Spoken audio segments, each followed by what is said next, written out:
Hello everyone and welcome to my channel Easy English Literature. Today we are going to discuss two sonneteers from Age of Revival. First is Sir Thomas Wyatt and second is the Earl of Surrey. So let's start. The lifespan of Sir Thomas Wyatt was from 1503 to 1542.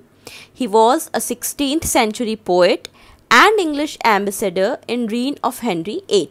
So Sir Thomas Wyatt जो हैं वो Henry VIII के time पे थे. He introduced Petrarchan sonnet. Remember, Sir Thomas Wyatt introduced Petrarchan sonnet in English, and the rhyme scheme of the sonnet is ABBA plus CDE CDE CDC CDC. That means एक octave है यानी 8 lines है और एक sestet है यानी 6 lines है. तो ये rhyme scheme है. तो Petrarchan sonnet में एक octave होगा और एक sestet होगा.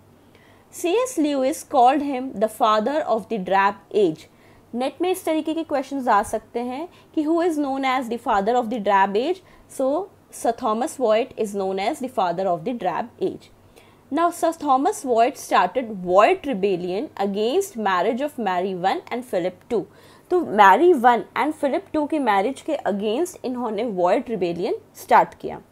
और जब हम Sir Thomas Wyatt के बारे में बात करते हैं तो वी हैव टू रिमेंबर कि उन्हें इम्प्रिजन किया गया था in the tower of London. And why? Because he committed adultery with Anne Boleyn who was the wife of Henry VIII. हमें पता है कि हेनरी VIII का रीन था और उनकी ही वाइफ के साथ इन्होंने अडल्ट्री कमिट करी थी. So he was imprisoned.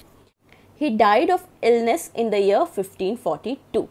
Let's see some important works of Sir Thomas Wyatt. First is Tortle's Miscellany. It was published posthumously in the year 1557. Posthumously means Sir Thomas Wyatt की death के बाद इसे publish किया गया and it was a collection of songs and sonnets, so it is also called as songs and sonnets. अब इसे Tortle's Miscellany क्यों कहा जाता है? Because ये एक कलेक्शन था 271 पोएम्स का, जिसमें से 97 पोएम्स जो हैं वो इसके प्रिंटर रिचर्ड टॉटल ने लिखी. तो टॉटल्स मिसलेनी को प्रिंट किया रिचर्ड टॉटल ने और उन्होंने 97 पोएम्स लिखी थी. That's why it is known as Tottel's miscellany. Second important work is they flee from me. They flee from me actually refer करता है सर थॉमस वॉयट और उनके अफेयर एनी बॉयलन के साथ. तो उसके बारे में ये वर्क है दे फ्ली फ्रॉम मी. तो जब हम सर थॉमस वॉयट को नेट पॉइंट ऑफ व्यू से पढ़ते हैं तो हमें 5 थिंग्स याद रखनी है. First, he introduced Petrarchan sonnet. Second, he is known as the father of the drab age. Third, he started Wyatt rebellion. Fourth, he was imprisoned because of the adultery he committed with Annie Boleyn. And fifth, his work Tortle's Miscellany. So that is all about Sir Thomas Wyatt. Now let's move to Earl of Surrey. The real name of Earl of Surrey is Henry Howard and he was the disciple of Thomas Wyatt. So earl of Surrey जो है वो Thomas Wyatt के disciple थे. He was the first to publish in blank verse in his translation of second and fourth book of Virgil's Aeneid. Virgil का work है Aeneid, ये हमें पता है. तो उसका सेकेंड और फोर्थ बुक का ट्रांसलेशन जो है वो अर्ल ऑफ सूरे ने किया in blank verse. Now earl of Surrey gave the Shakespearean sonnet that is also known as English sonnet and is also known as Elizabethan sonnet. तो ये तीनों ही सॉनेट एक ही हैं, शेक्सपियरियन सॉनेट, इंग्लिश सॉनेट और एलिजाबेथन सॉनेट. इस sonnet का राइम स्कीम कैसा है या स्ट्रक्चर हम कह सकते हैं किस तरीके का है कि 3 क्वार्टरन्स है और एक कपलेट है. ओके, पेट्रार्कन सॉनेट में क्या था? ऑक्टेव था और सेस्टेट था, 8 लाइन्स एंड 6 लाइन्स. और यहाँ पे 3 quatrains and a couplet. 3 quatrains means 4-4 line का एक सेट, तो 4-4-4 ऐसे 3 sets and a couplet of 2 lines.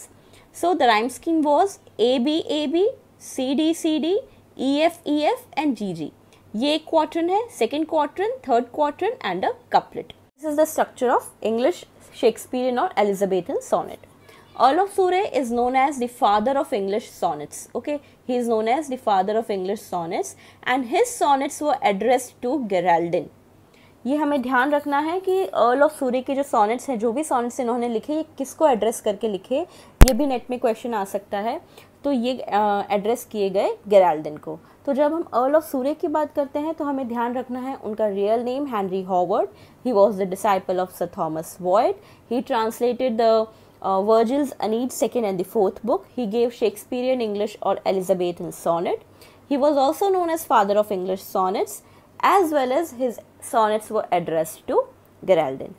So that's enough for Earl of Surrey. Point of view के हिसाब से Sir Thomas Wyatt and Earl of Surrey का all the important things I have discussed in this video.